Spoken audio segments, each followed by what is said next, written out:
Hello class. आज हम अपना चैप्टर सेकंड स्टार्ट करेंगे केमिस्ट्री का, acid basis and salts. Is it clear class? तो जब हम एसिड बेसिस और सॉल्ट्स की बात करते हैं, आप लोग बहुत फेमिलियर होंगे वर्ड्स से कि हम कहते हैं ना, this substances sour in taste, this substances bitter in taste, ये सब हम मेंशन करते हैं।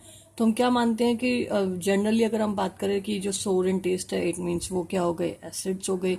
जैसे हम एग्जांपल बात करते हैं लेमन जूस की अपने आप में, vinegar, grapes, fruits juices, spoiled milk means जैसे आपका जो दूध खट्टा हो गया, खराब हो गया है, या कह सकते हैं दही है, कर्ड है, this all have bitter in सोर इन टेस्ट। इट मीन्स अगर वो सोर इन टेस्ट है तो हम क्या एज्यूम करते हैं, क्या मानते हैं कि वो सब्सटेंस क्या है, एसिडिक इन नेचर है, इजंट इट। और हम दूसरी चीज बात करते हैं कि जैसे हम प्रीवियस क्लासेस में पढ़ चुके हैं, जो बिटर इन टेस्ट होता है और जो सोपी इन टच होता है वो कौन होते हैं, बेसिस। जैसे एग्जाम्पल हमारा जो सोप होता है वो बेस्ट एग्जाम्पल है किसका, बेसिस का, क्योंकि वो किससे फॉर्म्ड है, बेस से फॉर्म्ड है। अगर हम और बात करें, जैसे हमारे पास बेसिस के एग्जाम्पल जो हम जनरली देखते हैं वो क्या है, caustic soda, caustic potash, soda है तो NaOH, कास्टिक पोटाश है तो KOH। Is it?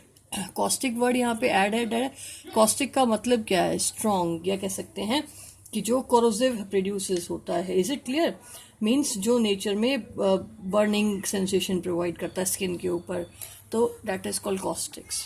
नेक्स्ट है स्लेट लाइम, जैसे हमने फर्स्ट चैप्टर केमिस्ट्री में पढ़ा था, जिसमें हमने CaOH का होल ट्वाइस मतलब कैल्शियम हाइड्रोक्साइड देखा था, तो वो भी कि अपने आप में बेस है। Is it clear? तो हमें अगर जनरली हम बात करते हैं, जो हम प्रीवियस क्लासेस से पढ़ते आ रहे हैं उसके अकॉर्डिंग, अगर हमारे पास कोई चीज़ सोर इन टेस्ट है, इट मीन्स वो एसिड है, और बिटर इन टेस्ट है, इट मीन्स वो क्या है, बेसिस है। तो हमारे चैप्टर में एसिड और बेसिस है। और थर्ड कैटेगरी हमारे पास है सॉल्ट्स की। जब हम सॉल्ट्स की बात करते हैं तो सॉल्ट्स क्या होते हैं, वो सब्सटेंस, जैसे हम वॉशिंग सोडा हो गया, टेबल सॉल्ट हो गए जो NaCl हम यूज़ करते हैं अपने फूड वगैरह में, बेकिंग सोडा हो गया, कॉपर सल्फेट, ये सब सॉल्ट्स हैं जो किससे बने हैं, एसिड्स और बेसिस से कंबाइन होके बने हैं। Is it? मीन्स अगर हम जनरली ध्यान दें तो एसिड, बेस और सॉल्ट्स क्या है, वो सब्सटेंसेस जिसको हम अपने अकॉर्डिंगली जैसे हम प्रीवियस स्टडीज के अकॉर्डिंग पढ़ते आ रहे हैं उसके अकॉर्डिंग हम मानते हैं कि एसिड से ये बेस है और ये क्या है, सॉल्ट्स हैं। सॉल्ट्स क्या होते हैं, मेजरली न्यूट्रल होते हैं, बट आगे जब हम पढ़ेंगे चैप्टर में तो सॉल्ट्स एसिडिक और बेसिक दोनों होंगे। Is it clear? हमने ये भी पढ़ा हुआ है प्रीवियस क्लासेस में कि जो सॉल्ट्स है वो कैसे बनते हैं, by the process of neutralization of acid and basis. जब एसिड और बेस एक दूसरे से कंबाइन होते हैं तो क्या बनते हैं, हमारे पास सॉल्ट्स जो फॉर्म होके आते हैं। ठीक है? It means it is just a combination, salts are just a combination of acid and basis. Is it clear? अब अगर हम अपने इन्हीं पॉइंट ऑफ व्यूज के हिसाब से बात करें, इसका मतलब क्या है, हमने यहाँ पे सोर इन टेस्ट बोला, यहाँ पे बेस को बिटर इन टेस्ट बोला। इट मीन्स हमने उसको क्या किया, उसको उसकी कैटेगरी के हिसाब से, कौन सी कैटेगरी, टेस्ट के हिसाब से हमने उसको डिवाइड कर दिया कि एसिड्स है, ये बेसिस है।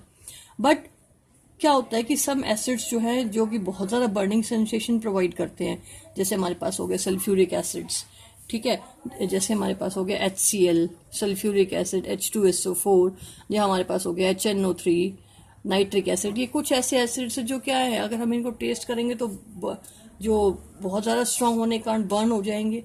अगर हमारे हाथ पे थोड़ा एसिड जो फॉलोअप हो जाता है तो इतना बर्न कंडीशन डेवलप हो जाती है, यस और नो। तो इसका मतलब हम एसिड्स को कहें कि भाई सोर इन टेस्ट है, तो हम इनको टेस्ट करके नहीं फाइंड आउट कर सकते कि भाई हाँ ये क्या है, चलो भाई इसको टेस्ट करके देखते हैं, ये एसिड्स हैं हमारे, ठीक है, इनके टेस्ट के हिसाब से बताएंगे। इसका मतलब हम क्या करेंगे, दूसरा मेथड अपनाएंगे कि हमें कैसे पता लगे एसिड्स कौन से, बेसिस कौन से हैं। तो दूसरा क्या है कि जिन बॉटल्स में एसिड्स फिल होते हैं उस पर मेंशन होता है, लेबल्ड होता है कि हाँ इस पे ये एसिड प्रेजेंट है, ये बेस प्रेजेंट है, या मतलब इस बॉटल में ये एसिड है या बेस है, ठीक है।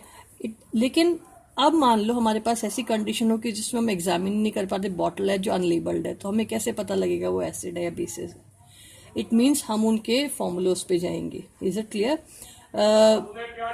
अल्टीमेटली क्या है, अगर हम बात करें जो हाइड्रोजन रिलीज वाले कंडीशंस होती हैं, जो भी सब्सटेंसेस, अगर हम केमिकल एसिड्स को बात करें क्या है, अगर वो सब्सटेंसेस, वो केमिकल सब्सटेंसेस जो हाइड्रोजन एटम रिलीज करें इन द एक्वस सॉल्यूशंस, तो वो हमारे क्या कहलाते हैं, एसिड्स कहलाते हैं।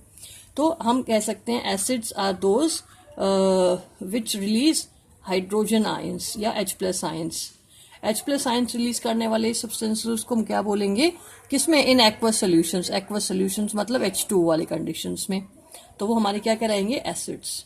अब एक एग्जांपल ले लेते हैं, ये कह सकते हैं हम कि those substances which releases H+ ions और इज कॉल्ड एन एसिड्स, ठीक है, in the aqueous solution. Means acids are those which releases H+ ions, which releases H+ ions, one or more, ठीक है, H+ ions in the aqueous solutions, वो release करें तो हमारे पास क्या हो जाएंगे, या जो एसिड्स कहलाएंगे। H+ आयंस कहें या प्रोटॉन्स कहें, या हम कह सकते हैं H3O+ ions, hydronium ions, hydrogen ions या प्रोटॉन्स, और या कह सकते हैं हाइड्रोनियम आयंस रिलीज करें, तो वो हमारे पास क्या कहलाएंगे, एसिड्स कहलाएंगे। अगर हम एसिड्स की बात करते हैं, जैसे हमने एसिड एक एग्जांपल ले लेते हैं HCl।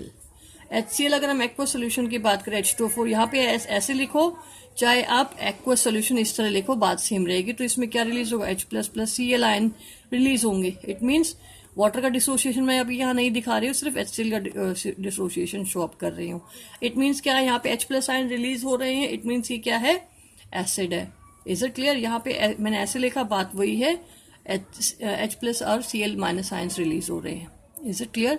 मैंने यहाँ पे H3O+ भी एडेड किया है। H3O+ का मतलब है कि H+ आयन अपनी स्टेबिलिटी गेन करने के लिए जो और वाटर मॉलिक्यूल उसके साथ कंबाइन हो जाता है और क्या बनाता है, H3O+ आयन, एक स्टेबल हाइड्रोनियम आयन जो सब्सटेंस है उसको फॉर्म करता है। Is it clear? तो यहाँ पे हो गया कि acids are those which releases H+ ion और प्रोटॉन्स और हाइड्रोनियम आयंस, ठीक है। हाइड्रोनियम आयन मैंने आपको फॉर्म करके बता दिया है कि मींस अल्टीमेटली स्टेबल, जो H+ आयन है अनस्टेबल, तो वो वाटर के मॉलिक्यूल्स और एडिट करके हाइड्रोनियम आयन में कन्वर्ट हो जाते हैं। अगर हम और एसिड्स की बात करते हैं कि भाई चलो जैसे एक और एग्जांपल ले लेते हैं, जैसे H2SO4 है। H2SO4 है, वो क्या रिलीज करेगा, H+ ion, number of hydrogen ion से 2 रिलीज कर सकता है SO4, ठीक है। इट मीन्स यहाँ पे क्या कंडीशन आ गई हमारे पास, 2, मतलब 1 और मोर देन 1 हाइड्रोनियम आयन जब रिलीज करते हैं तो वो कौन होते हैं, हमारे एसिड्स होते हैं। अगर हम एसिड्स की बात करें तो जनरली ये कह सकते हैं कि भाई हमारे पास और एसिड्स हैं वो 2 टाइप के हो सकते हैं। क्लास के अकॉर्डिंग बात करें हम तो एज पर क्लास एसिड्स हमारे पास 2 टाइप्स के हो सकते हैं, ऑर्गेनिक एसिड्स और इनऑर्गेनिक एसिड्स, ठीक है। तो हमारे पास एसिड्स कैसे हो गए, ऑर्गेनिक एसिड्स और इनऑर्गेनिक एसिड्स। वो एसिड्स बच्चे जो प्लांट्स या एनिमल्स से सिक्रीट अप होते हैं, प्रोड्यूस होते हैं, वो हमारे पास ऑर्गेनिक एसिड्स होते हैं। नेक्स्ट इनऑर्गेनिक एसिड्स, वो जो कि रॉक और मिनरल्स वगैरह से एक्सट्रैक्ट आउट होते हैं या फॉर्म होते हैं। मिनरल से फॉर्म होने वाले एसिड्स जो ऑर्गेनिक होते हैं, ये कह सकते हैं मिनरल एसिड्स होते हैं, मिनरल एसिड्स होते हैं। Is it clear? अगर हम मिनरल एसिड्स के एग्जांपल्स की बात करें तो हमारे पास मिनरल एसिड हो सकता है, जैसे HCl हो सकता है, हमारे पास हाइड्रोक्लोरिक एसिड। नेक्स्ट हमारे पास हो सकता है H2SO4, सल्फ्यूरिक एसिड। नेक्स्ट हमारे पास हो सकता है जैसे carbonic acid, H2CO3 carbonic acid, carbonic acid, is it? या हमारे पास हो सकता है nitric acid, HNO3 nitric acid हो सकता है। या हम कह सकते हैं हमारे पास फॉस्फोरिक एसिड है, वो भी हमारा मिनरल एसिड है, कह सकते हैं phosphoric acid H3PO4, phosphoric acid.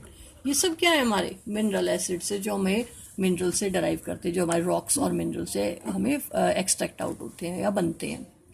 Next अगर हम ऑर्गेनिक एसिड्स की बात करें तो ऑर्गेनिक एसिड्स जैसे हमारे पास वो जो कि हमें किससे मिल रहे हैं, किससे फॉर्म होके मिल रहे हैं, एनिमल्स और प्लांट्स से। जैसे हमारा एग्जांपल हो सकता है फॉर्मिक एसिड,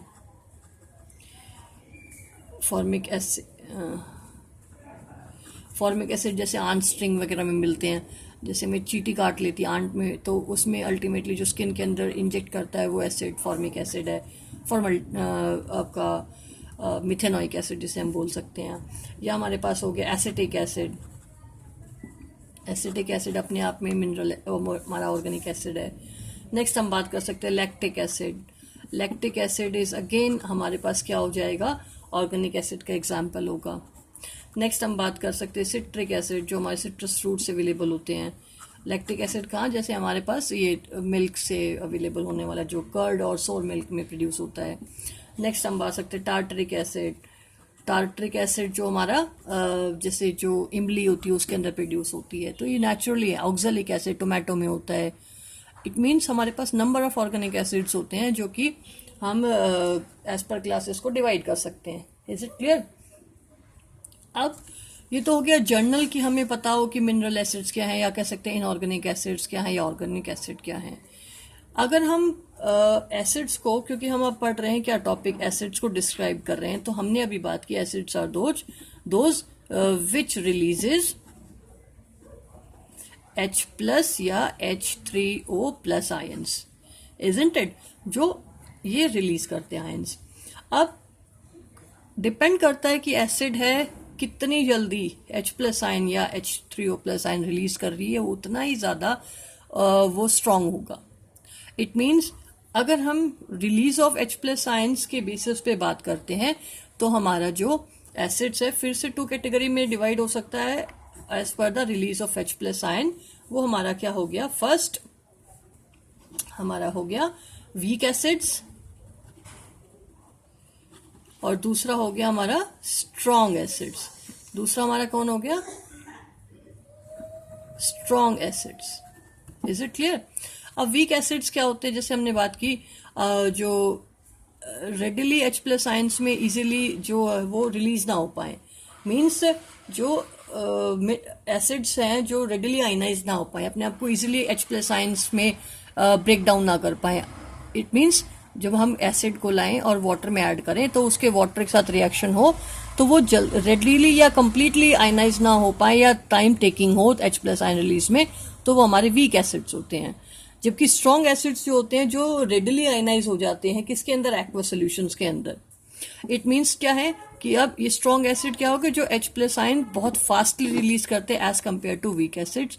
मीन्स क्लियर है आपको ये कि भाई मिनरल एसिड्स जो स्ट्रॉन्ग एसिड्स हैं, जो हम कैसे कह सकते हैं मिनरल एसिड्स को, मिनरल एसिड बहुत रेडिली आयनाइज हो जाते हैं किसमें, H प्लस आयंस में, अपने आप को इजीली डिसोसिएट कर लेते हैं, तोड़ लेते हैं एक्वा सॉल्यूशंस में। यहाँ पे एक्वा सॉल्यूशन बोल रही हूँ जरूर इंपॉर्टेंट है, क्योंकि अगर ये एक्वा सॉल्यूशन में नहीं हुई तो आयनाइज नहीं होंगे, H प्लस आयन रिलीज नहीं होगा। Is it clear? तो अब हम इसके अकॉर्डिंग बात करें तो स्ट्रॉन्ग हमारे लिए कौन हो गया, जो रेडिली आयनाइज हो रहा है। इसकी मीन ये हमारे पास क्या हो सकती है, कोरोसिव हो सकती है नेचर में, ये हो सकता है corrosive in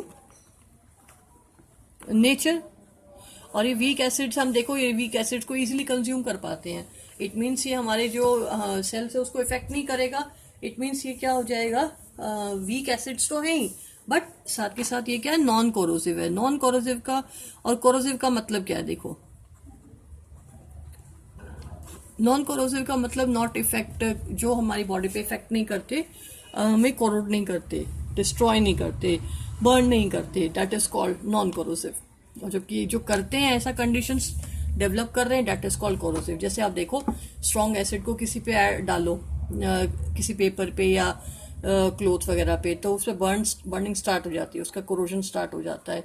that's why the strong acids are called corrosive. ठीक है, इट मीन्स वीक एसिड्स कौन से हो गए, हमारे ऑर्गेनिक एसिड से वीक है। अगर हम बात कर रहे हैं स्ट्रॉन्ग एसिड हमारे कौन से हो गए, जो हमने ये मिनरल एसिड्स पढ़े थे, ये वाले मिनरल एसिड सारे के सारे हमारे पास क्या हो गए, इनऑर्गेनिक एसिड जो है वो स्ट्रॉन्ग एसिड या कह सकते हैं corrosive acid. Is it clear class? अब हम अगर एसिड्स की कैटेगरी की बात करते हैं फर्दर, तो अब जो हमने एग्जाम्पल बोले तो एक हमारे पास क्या हो गए, वीक एसिड्स और स्ट्रॉन्ग एसिड। ठीक है, ये हम डिस्कस कर लिया किसको, एसिड्स को। अब हम पहले रफली क्या कर रहे हैं, डिस्कस कर रहे हैं तीनों टॉपिक्स को, मेजरली एसिड्स और बेसिस को। दूसरा स्टेप हमारा, दूसरा टॉपिक जो हमारा वो क्या है, बेसिस है। ये पढ़ने के बाद हम इनको स्पेसिफिक पढ़ेंगे और इनकी स्पेसिफिक रिएक्शंस भी फॉरवर्ड करेंगे और समझेंगे।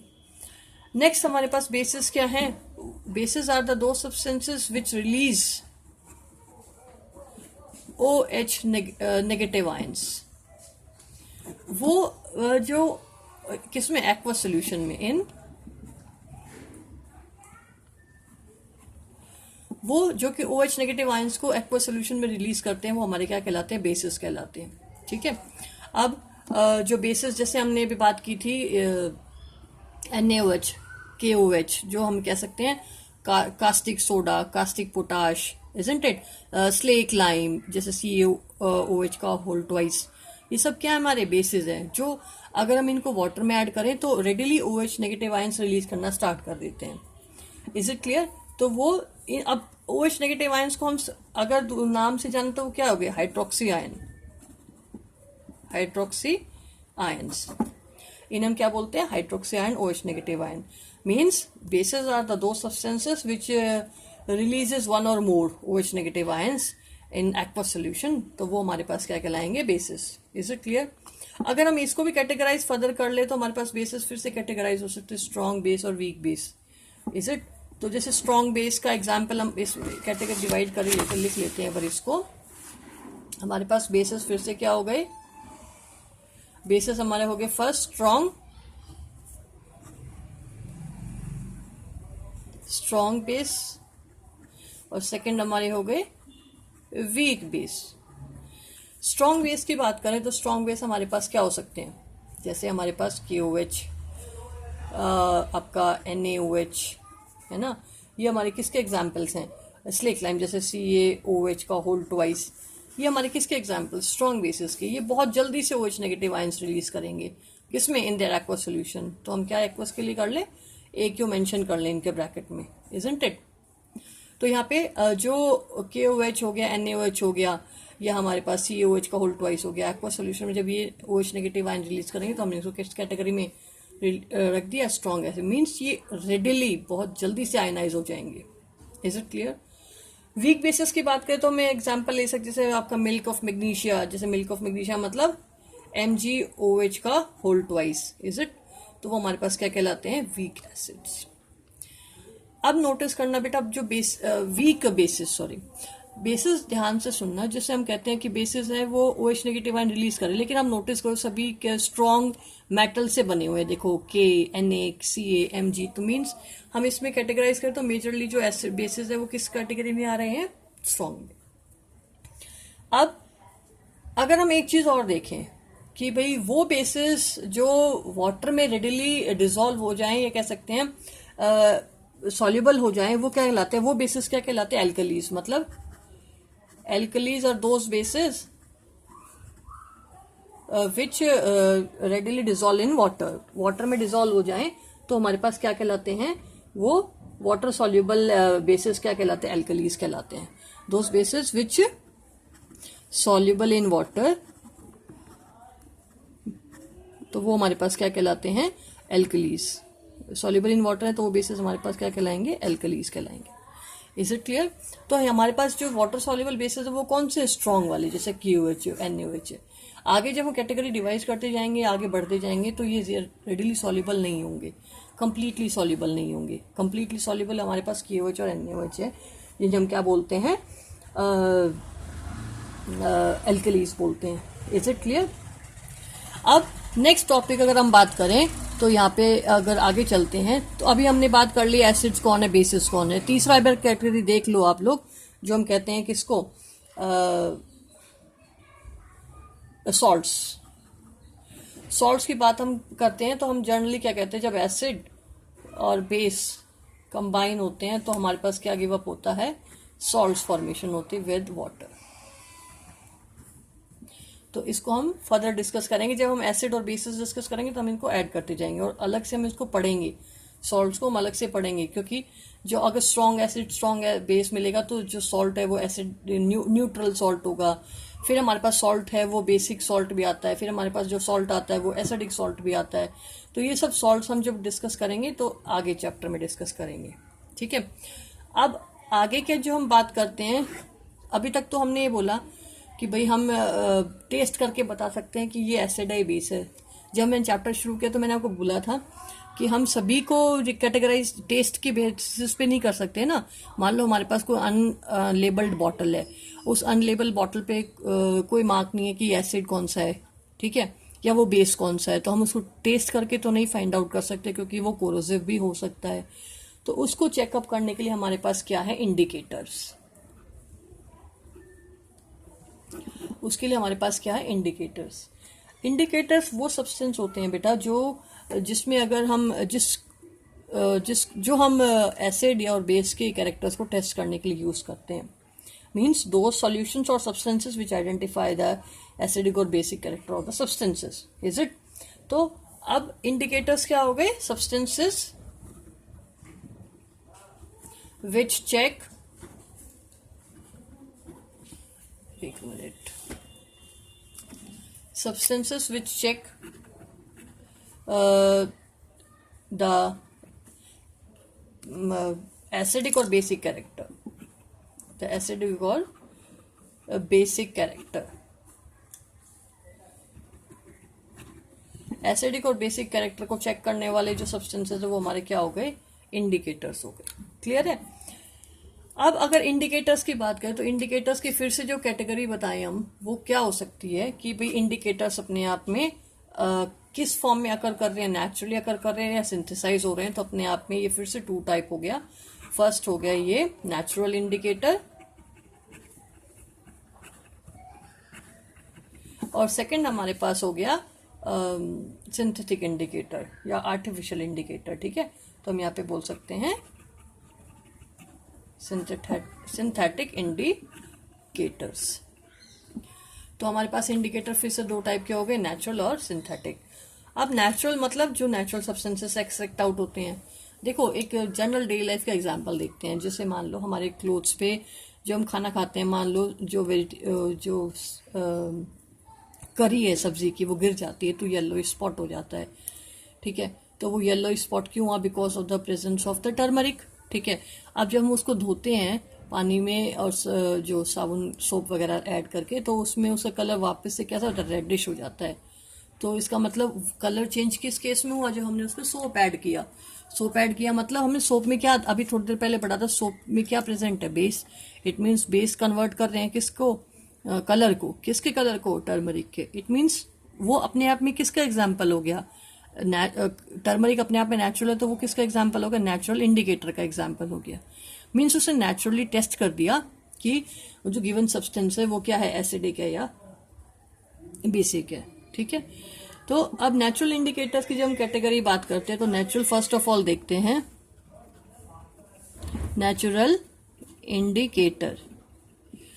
नेचुरल इंडिकेटर जो नेचुरली अकर करते हैं, जैसे हमारे पास लिटमस है। लिटमस जो लाइकिन से एक्सट्रैक्ट आउट होता है। नेक्स्ट सेकंड हमारा हो सकता है आपका ये टर्मरिक। थर्ड हमारा हो सकता है जैसे red cabbage. Red cabbage juice जो होता है वो भी अपने आप में क्या है, एक नेचुरल इंडिकेटर का एग्जाम्पल है। ठीक है, अगर हम सिंथेटिक इंडिकेटर की बात करते हैं, सिंथेटिक इंडिकेटर।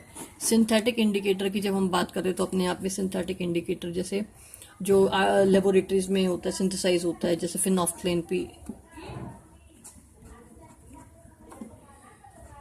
फिनॉफ्थलेन हो गया, या कह सकते हैं मिथाइल, ये फर्स्ट हो गया। सेकंड हमारे पास हो गया मिथाइल ऑरेंज। मिथाइल ऑरेंज हो गए, किसके एग्जाम्पल्स है, सिंथेटिक इंडिकेटर के एग्जाम्पल्स हैं। Is it clear. अगर हम नेचुरल इंडिकेटर में लिटमस की बात करें तो लिटमस किससे एक्सट्रैक्ट आउट होता है, ये लीकन से एक्सट्रैक्ट आउट होता है, जो पर्पल कलर डाई होती है। Is it clear. फिर वो लिटमस हम कन्वर्ट कर लेते हैं कि इसमें ब्लू लिटमस में और रेड लिटमस में, और फिर उसको टेस्ट करते हैं कि भाई फर्दर सब्सटेंस जो है एसिडिक है या बेसिक है। टर्मरिक का भी अभी एग्जाम्पल हमने डेली लाइफ से लिया ही है। ठीक है, रेड कैबेज जूस की बात करें तो रेड कैबेज जूस है, उसका जो कलर होता है वो मेजरली जैसे एसिड्स में क्या होता है, सेम रहता है, लेकिन जब बेस में डालेंगे उसको तो उसका कलर ग्रीन हो जाता है। मीन्स हमने उसको टेस्ट कर लिया कि वो जो गिवन सब्सटेंस है वो एसिडिक है, बेसिक है, by changing in colour. Synthetic indicator जैसे फिनॉफ्थलीन की बात करें, फिनॉफ्थलीन अपने आप में बच्चे कलरलेस डाई होती है, कलरलेस सोल्यूशन डाई है तो कलरलेस सोल्यूशन डेवलप हो जाता है। तो उस कलरलेस सोल्यूशन में जब हम एसिड्स को डालेंगे तो उसका कलर क्या है, रिमेन सेम रहता है, कलरलेस। लेकिन जैसे हम उसमें क्या डालेंगे, बेसिस को ऐड करेंगे तो उसका कलर पिंक चेंज हो गया। इट मीन्स कलर चेंज से फिर हमने क्या पता लगा लिया कि जो गिवन सब्सटेंस है एसिड है या बेस है। ठीक है, तो इसको हम अगर 1 by 1 पढ़ें सीक्वेंस से, तो अगर हम पहले इसी को ले लेते हैं जो हमारा है सिंथेटिक इंडिकेटर। सिंथेटिक इंडिकेटर की बात करें तो हमने क्या, जिसमें आपको एनसीईआरटी की जो टेबल है वो दिखाती हूँ, जिसमें हमने एक एक्टिविटी ली हुई है। इसको करने से पहले इसको इसी से हम कर लेंगे, एनसीईआरटी से। जैसे बच्चे देखो, हमने एसिड बेस का चैप्टर लिया हुआ है, इसमें हमने बात की जो जर्नल बातें की हैं, जो मैंने बता दिया आपको रीड कर लेना। कि मान लो हमारे पास एक इस वाली एक्टिविटी पैराग्राफ में तो ये बताया गया, मान लो किसी को कुछ प्रॉब्लम है एसिडिटी का, ओवर ईटिंग से एसिडिटी क्रिएट होगी, पेन हो रहा है स्टमक में, तो उस केस में आप क्या दोगे, लेमन जूस दोगे, विनेगर दोगे या बेकिंग सोडा दोगे। तो उस केस में आप क्या दोगे, उसकी एसिडिटी रिमूव करने तो उसको एसिड को न्यूट्रलाइज करना पड़ेगा। तो हम यहाँ पे क्या प्रेफर करेंगे, बेकिंग सोडा प्रेफर करेंगे इसे, क्योंकि वो बेसिक कैरेक्टर का है, तो कि जो स्टमक का एसिड है वो न्यूट्रलाइज हो जाए। तो हमने ये बेसिक जो ये कैरेक्टर है वो उसके बेसिस पे कैसे सेलेक्ट आउट किया, कि हमने कैरेक्टरिस्टिक्स फाइंड आउट की, हमने रेमेडी कैसे चूज की, कि हमने एसिड को नलिफाई करना है तो उसके कैरेक्टर को हमने टेस्ट किया कि भाई कौन बेसिक कैरेक्टर का है, तो बेसिक सॉल्यूशन को हमने यूज किया। ठीक है, उसके बाद जैसे हमने जर्नल पढ़ रखा है कि एसिड्स हैं वो कैसे होते हैं, सोर इन टेस्ट होते हैं, जो कलर चेंज, अभी हम बात करेंगे इसमें, जो ब्लू कलर टू रेड कर देता है, जो कि बेसिस क्या होता है, बिटर होते हैं, जो चेंज कर देता है colour of the litmus paper, जब अभी बात करेंगे, जब मैं अभी इंडिकेटर्स आपको करा रही हूँ उसके अंदर। लिटमस का बता दिया मैंने, एक नेचुरल इंडिकेटर टर्मरिक है, फॉर एग्जांपल जैसे स्टेन ऑफ करी क्लोथ पे गिर जाता है तो कलर कैसा हो गया, रेडिश ब्राउन हो गया, अगर सोप ऐड कर रहे हैं तब, क्योंकि सोप कैसे नेचर का है, बेसिक। ठीक है, अगेन उसको वॉश करेंगे तो अगेन वो कैसा कलर का हो गया, जो उसका ओरिजिनल कलर था उसका कलर में कन्वर्ट हो गया। इट मीन्स क्या हो गया कि जो न्यूट्रल सॉल्यूशंस और एसिडिक सॉल्यूशंस में टर्मरिक का कलर चेंज नहीं होता है। फिर हमारा इंडिकेटर कौन सा, मिथाइल ऑरेंज और फिनोफ्थलीन जो हो गया वो हो गया। ठीक है, इसको आप रेडिली रीड कर लेना। एनसीईआरटी की हर एक लाइन इंपॉर्टेंट है बेटा, ध्यान से रीड किया करो। और उसके बाद जो येलो पैराग्राफ दिया हुआ है इसको आप रीड कर लेना कि जो लिटमस है वो पर्पल कलर डाई जो किससे एक्सट्रैक्ट होता है, लिकेन से होता है। ठीक है, ये आप कर लेना, जो मेजरली एक थाइलोफाइट है। अब हम यहाँ देखते हैं, जो मैं आपको बोल रही हूँ एक्टिविटी के लिए, हमारे पास एनसीईआरटी की हर एक एक्टिविटी इंपॉर्टेंट है, एक्टिविटीज को लाइटली ना ले, रीड जरूर करें एनसीईआरटी को। मान लो हमारे पास गिवन है क्या, एक एक्टिविटी गिवन है जिसमें क्या किया, हमारे पास सैंपल्स है, साइंस लेबोरेटरी से हमने लिया, जैसे सैंपल्स हो गए HCl, H2SO4, nitric acid, HNO3, acetic acid, और उसके बाद सोडियम हाइड्रोक्साइड और कैल्शियम हाइड्रोक्साइड, पोटेशियम हाइड्रोक्साइड, आपका ammonium hydroxide. Ammonium hydroxide again a weak base, एक और वीक बेस का एग्जाम्पल क्या हो गया, अमोनियम हाइड्रोक्साइड। ठीक है, अब यहाँ पे क्या हो गया, हम क्या करेंगे, इनकी ड्रॉप को लेंगे सॉल्यूशंस की वॉच ग्लास में, या कह सकते हैं टेस्ट ट्यूब में भी लेंगे, उस पर हम क्या क्या डालेंगे, इंडिकेटर्स डालेंगे, जो टेबल में गिवन है हमारे पास। इंडिकेटर कौन से गिवन है, देखो अगर हम इस टेबल को डिवाइड कर ले, सैंपल सोल्यूशन, अब नोटिस करना HCl, H2SO4, HNO3 are strong acids. ठीक है, acetic acid weak acid, acetic acid is weak acid. Next अगर हम बेसिस की बात करें तो NaOH is a strong acid, strong base, CaOH का whole twice is strong base. ठीक है, जबकि यहाँ पे हमारे पास वीक बेस का एग्जाम्पल क्या है, MgOH का होल ट्वाइस, NH4 का होल ट्वाइस। ये सब किसके एग्जाम्पल हमारे वीक बेसिस के एग्जाम्पल है। तो हमने इनके लिए कैटेगरी, क्योंकि हमारे पास टेबल थोड़ी छोटी है तो हमने कैटेगरी डिवाइड कर लिया एसिड और बेसिस में, सैंपल सोल्यूशन। ठीक है, अब हमने क्या किया, जब रेड लिटमस सोल्यूशन डाला तो रेड लिटमस सोल्यूशन है वो जो एसिड के केस में क्या है, जो रेड लिटमस का कलर है वो रेड ही रहा। ये इसमें गलत लिखा हुआ है, आप इस पे मत जाइएगा। जैसे अभी हमने यहाँ पढ़ा है, देखो change the colour of blue litmus to red, blue को किस में कन्वर्ट कर देंगे, रेड में। इसका मतलब जो सोल्यूशन ही हमारे पास रेड है तो उसमें कोई कन्वर्जन होगा नहीं, लेकिन ब्लू लिटमस पेपर है वो किस में कन्वर्ट हो जाएगा, रेड में। ये टेबल पे मत जाना, ये किसी बच्चे की बुक है तो उसने भरा हुआ ये सब सॉरी। रेड लिटमस सोल्यूशन है तो रेड पे कोई इफेक्ट नहीं होगा, लेकिन अगर सोल्यूशन ब्लू है और एसिड है हमारे पास तो क्या होगा, उस केस में उसका कलर क्या हो जाएगा, ब्लू टू रेड। ठीक है, नेक्स्ट अगर हम बात करें फिनोफ्थलीन, फिनोफ्थलीन अपने आप में कलरलेस डाई है, कलरलेस सोल्यूशन है, उस केस में, एसिड वाले केस में ये कलरलेस ही रहेगा। जब हम इसमें एक टेस्ट ट्यूब, मान लें एक टेस्ट ट्यूब लेते हैं, उनमें से एसिड ले लें और उसमें कुछ ड्रॉप फिनोफ्लिन की डाल लें, तो फिनोफ्लिन कलरलेस था और वो कलरलेस ही रहा। किस केस में? एसिड्स के केस में। Is it clear? नेक्स्ट अगर हम बात करें मिथाइल ऑरेंज की, मिथाइल ऑरेंज की बात करते हैं, तो जब हम उसके अंदर मिथाइल ऑरेंज जो कि किस कलर का है? ऑरेंज कलर का है। जब उसके अंदर हम क्या डालेंगे? एसिड, एसिड डालेंगे तो उसका कलर क्या हो जाएगा? रेड हो जाएगा। Is it clear? नेक्स्ट अगर हम बात करते हैं बेसिस की, बेसिस की बात करें तो रेड लिटमस पेपर है, रेड सोल्यूशन है। आप सोल्यूशन लो चाहे आप लो क्या ये पेपर लो, बात सेम रहेगी क्योंकि वो कलर को फाइंड आउट कराएंगे। बेसिस की बात करेंगे तो रेड तो किस में कर देगा? ब्लू में, जबकि ब्लू लिटमस है वो क्या होगा? ब्लू की ब्लू कन्वर्जन नहीं होगा, तो ब्लू ब्लू ही रहेगा, इस पे कोई इफेक्ट नहीं होगा। अगर फिनोफ्लिन की बात करें जो कलरलेस है वो कलरलेस ही रहेगा।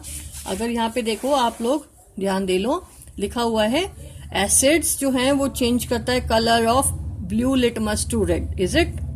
ठीक है, लेकिन अगर रेड में डालेंगे तो no effect, red remain red. Is it clear? जब हम बात करेंगे बेसिस की, तो basis change the colour of red litmus to blue, red litmus को ब्लू में कर देगा। इट मीन्स यहाँ पे बेसिस की बात करें तो रेड लिटमस को किस में कन्वर्ट कर देगा? ब्लू में, but blue litmus solution remains blue, कि उस पर कोई इफेक्ट नहीं करेगा। ठीक है, नेक्स्ट अगर हम बात करें फिनोफ्थलीन की, फिनोफ्थलीन जो है उसमें बेस का कलर क्या हो जाएगा? जो कलरलेस डाई थी अपने आप में, बेस डालते ही उसका कलर क्या हो जाएगा? उसके अंदर पिंक हो जाएगा। Is it clear class? अगर हम मिथाइल ऑरेंज की बात करते हैं, जो मिथाइल ऑरेंज का कलर क्या था? ऑरेंज। ठीक है, तो उस केस में क्या हो जाएगा? जो बेस अगर हम मिथाइल ऑरेंज के अंदर ऐड करते हैं तो उसका कलर येलो हो जाएगा। इट मीन्स क्या है? बेसिक मीडियम में मिथाइल ऑरेंज का कलर येलो और उसका एसिड का कलर क्या हो जाएगा? रेड हो जाएगा। इट मीन्स जब भी कलर चेंज दिखा रहा है तो हमें फाइंड आउट हो सकता है कि गिवन सोल्यूशन हमारा क्या है? एसिड्स है या बेसिस है। Is it clear class?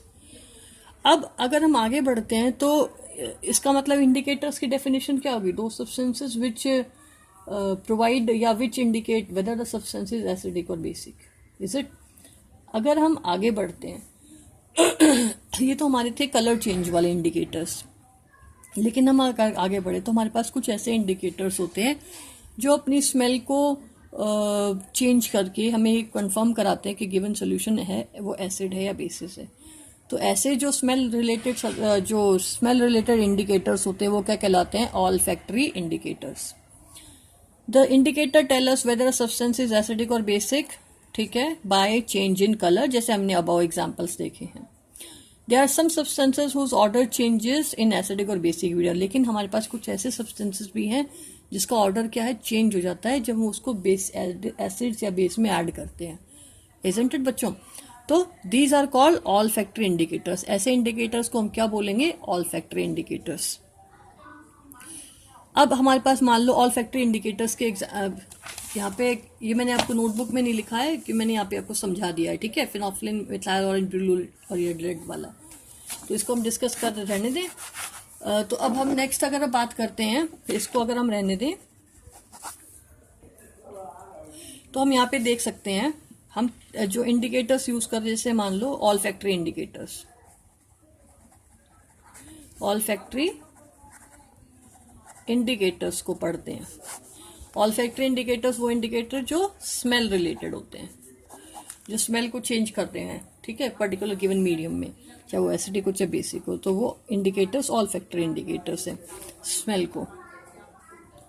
Smell को चेंज करके। Is it clear? जैसे हम इसमें एग्जांपल्स लेते हैं क्लोव ऑयल, या हम इसमें ले सकते हैं वेनिला, ये इसमें एग्जाम्पल्स हम ले सकते हैं। जैसे एग्जाम्पल्स की बात करें, इसमें फर्दर एग्जाम्पल हम ले सकते हैं किसका?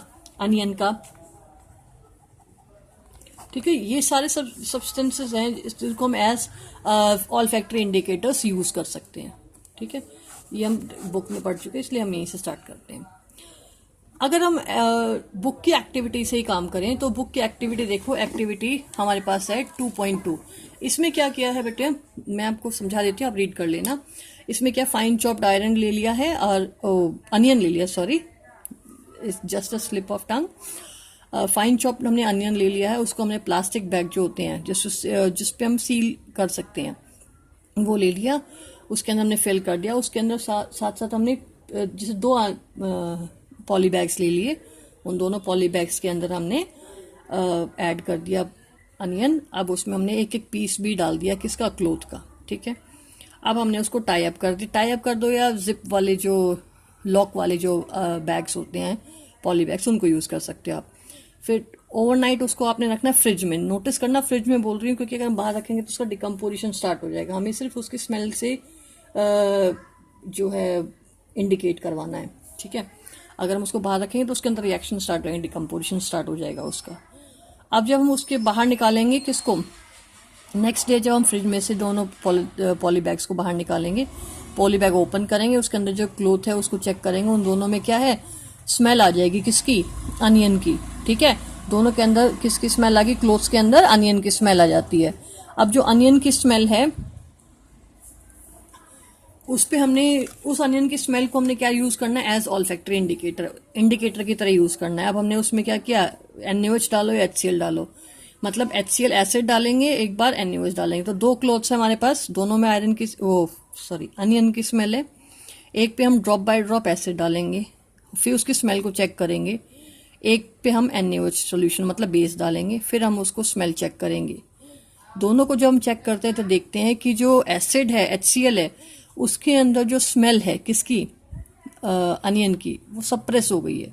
उस क्लोथ के अंदर जो स्मेल है अनियन की वो कम होती जा रही ठीक है। और जबकि NaOH की बात करें तो NaOH वाले केस में जो स्मेल है वो बाय मिस्टेक HCl के अंदर कोई चेंज नहीं होगा बेटा। HCl के अंदर जो स्मेल में कोई चेंज नहीं होगा, जबकि बेसिस में जैसे NaOH है उसके अंदर जो अनियन की जो स्मेल है वो मतलब कम होती जाएगी, सप्रेस होती चली जाएगी। एक बार बाय मिस्टेक दोबारा देख लो, जस्ट स्लिप ऑफ टंग और कंटिन्यूअस बोल रही हूँ ना। तो HCl यहाँ पे क्या हो गया, HCl हमारे पास एसिड है, एसिड वाले केस में जो क्लोथ पे जो अनियन की स्मेल है उसके अंदर कोई चेंज नहीं आएगा। जबकि अगर हम बेस NaOH की बात करें, जो जिस क्लोथ पे हमने NaOH डाला है उस क्लोथ में अनियन की स्मेल है वो रिड्यूस होती जाएगी, कम होती जाएगी। इसका मतलब तो ऑल्फैक्टरी इंडिकेटर से हमने क्या फाइंड आउट कर लिया कि कौन सा सब्सटेंस है एसिड और कौन सा बेस है, क्योंकि एसिड्स कोई चेंज नहीं कर रहे हैं स्मेल के अंदर, न कम कर रहे हैं न ज़्यादा कर रहे हैं, जबकि बेसिस है स्मेल चेंज कर रहे हैं। कैसे, उसकी स्मेल को कम करके। Is it clear. अब उसके बाद आप इसमें रिंस वाला कंडीशन भी बोला, आप रिंस वाली कंडीशन भी अप्लाई कर सकते हो। अब देखो इसमें लिखा हुआ vanilla, onion, clove can also be use for olfactory indicators. Is it clear class. It means हमारे पास क्या हो गया, ये कुछ जस्ट एग्जाम्पल्स हैं किसके, ऑल्फैक्टरी इंडिकेटर्स के। तो इस चैप्टर में हमने पढ़ा बेटा कि इंडिकेटर्स क्या हैं, एसिड्स, बेस और सॉल्ट्स क्या हैं और कैसे वो काम करते हैं, कैसे उनको हम चेक करते हैं कि कौन सब्सटेंस एसिडिक है कौन सा बेसिक है। अब कल से जो हम क्लास स्टार्ट करेंगे बेटा वो हम चेक करेंगे how do acids and bases react with metals, मतलब हम बात करेंगे केमिकल प्रॉपर्टीज की। केमिकल प्रॉपर्टीज से पहले अगर हम बात कर लें तो हम एक जर्नल प्रीव्यू ले लेते हैं कि एसिड अपने आप में क्या है, जो कि किसको कन्वर्ट करते हैं, ब्लू लिटमस को कन्वर्ट करते हैं रेड में। ठीक है। सेकेंड चीज, जो एसिड्स होते हैं वो कैसे होते हैं, सोर इन टेस्ट होते हैं।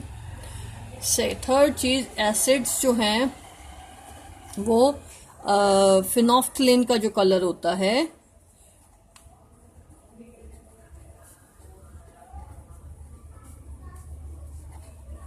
फिनोफ्थलीन का जो कलरलेस होते हैं, फिनोफ्थलीन अपने आप में जो कलरलेस है उसके अंदर कोई चेंज नहीं करते, नो चेंज, मतलब रिमेन कलरलेस। फिनोफ्थलीन के कलर में कोई चेंज नहीं करते, वो फिनोफ्थलीन रिमेन कलरलेस रहता है। फिर अगर हमने आगे बात की, जो एसिड्स हैं वो जो ऊपर लिख लेते, सबसे पहले एसिड्स कौन से हैं, those which releases H+ ions या हाइड्रोनियम आयंस, ये भी हमने बात कर ली। फिर हमने बात की एसिड्स जो हैं वो मिथाइल ऑरेंज जो है, मिथाइल ऑरेंज के कलर को किस में कन्वर्ट कर देगा, रेड में कन्वर्ट कर देगा। ये चीज़ हमने पढ़ी, ठीक है। अगर हम नेचुरल इंडिकेटर टर्मरिक की बात करें, टर्मरिक का जो कलर है उसमें कोई चेंज नहीं करेगा, नो चेंज, ठीक है। टर्मरिक के कलर में कोई चेंज नहीं करेगा एसिड्स। अगर हम बात कर लें रेड कैबेज जूस की, रेड कैबेज जो जूस है, रेड कैबेज जूस का कलर जो है वो रिमेन सेम रहता है, वो remain same in acids, acids में कोई चेंज नहीं हो रहा रेड कैबेज जूस का कलर। ये हमने किस में बात कर ली है, एसिड्स में। जबकि अगर हम बेसिस का प्रीव्यू करें, अब एक समरी प्रोवाइड करें, तो वो सब्सटेंसेस जो कि क्या रिलीज कर रहे हैं, those which releases OH negative ions, जो कि OH नेगेटिव आयंस रिलीज करें, वो हमारे पास क्या कहलाते हैं, बेस। नेक्स्ट हम बात करें वो सब्सटेंसेस जो रेड जो लिटमस है उसका कलर किस में कर देते हैं, ब्लू में कन्वर्ट कर देते हैं। मैं बार बार दिखा रही हूँ आपको, देख लो यहाँ, basis changes the colour of red litmus to blue, ठीक है, red litmus to blue. Next हम बात करें जो बेसिस होते हैं उनका टेस्ट कैसा होता है, बिटर इन टेस्ट होता है, बिटर इन टेस्ट, ठीक है। और उसके बाद आगे अगर हम बात करें जो बेस होते हैं वो फिनोफ्थलीन के कलर को, जो फिनोफ्थलीन कलरलेस था, फिनोफ्थलीन के कलर को, कलरलेस जो था उसको किस में कन्वर्ट कर देते हैं, पिंक में कन्वर्ट कर देते हैं। फिर अगर हम बात करें जो एसिड्स हैं, सॉरी बेसिस जो हैं, उसका मिथाइल ऑरेंज में कलर चेंज, मिथाइल ऑरेंज में कलर चेंज की बात करें तो मिथाइल ऑरेंज का कलर वो क्या कर देते हैं, येलो कन्वर्ट कर देते हैं, ठीक है। और अगर हम बात करें इसमें रेड कैबेज जूस की, रेड कैबेज जो जूस है उसका कलर उसमें क्या कन्वर्ट कर देते हैं, ये ग्रीन में कन्वर्ट कर देते हैं, किसमें, बेसिस में। तो ये हमने जनरली चीज क्या पढ़ी, एसिड्स, बेस और सॉल्ट्स। अब हम इनको डीप पढ़ना स्टार्ट करेंगे हमने अपनी नेक्स्ट क्लास में। अब बच्चों ध्यान से सुनो, मैंने आपको लाइट चैप्टर के न्यूमेरिकल्स हैं वो PDF किए हैं, आप उसको कॉपी में फाइल करेंगे। कॉपी फाइल मतलब आप PDF को नोटबुक में राइट डाउन करेंगे। बहुत बच्चे पूछ रहे हैं कि मैडम PDF में जो नोट्स हैं वो आपको लिखने हैं नहीं लिखने हैं। आपको जितनी भी PDF दी जाती है वो आपको कॉपी में राइट डाउन करनी है, चाहे वो हैंड रिटन हो, चाहे वो किसी बुक की फोटोकॉपी हो, फोटो हो, इज इट। सेकेंड चीज, NCERT को जरूर रीड करें। और थर्ड चीज, जो आपको मैंने असाइनमेंट दिया उसको सबमिट करें। लास्ट डेट 22 थी, बट सभी बच्चों के असाइनमेंट्स अवेलेबल अभी तक नहीं हुए हैं मुझे, तो आप सभी असाइनमेंट्स सबमिट करेंगे। नेक्स्ट, NCERT को डीप रीड करने की हैबिट डालो, क्योंकि NCERT की हर एक लाइन इम्पॉर्टेंट है, ठीक है। आप जितना पढ़ोगे उतना आपके लिए बेनिफिशियल रहेगा, इज इट क्लियर। तो आप जितना मैंने आपको पढ़ाया वो आप याद करोगे। और सेकंड चीज, लाइट चैप्टर के न्यूमेरिकल्स की मैं PDF सेंड करूंगी, वो आप अपनी नोटबुक में राइट डाउन करोगे। Is it clear class? कोई डाउट आप पढ़ लेना, जो नहीं आए आप कमेंट सेक्शन में ऐड कर सकते हो।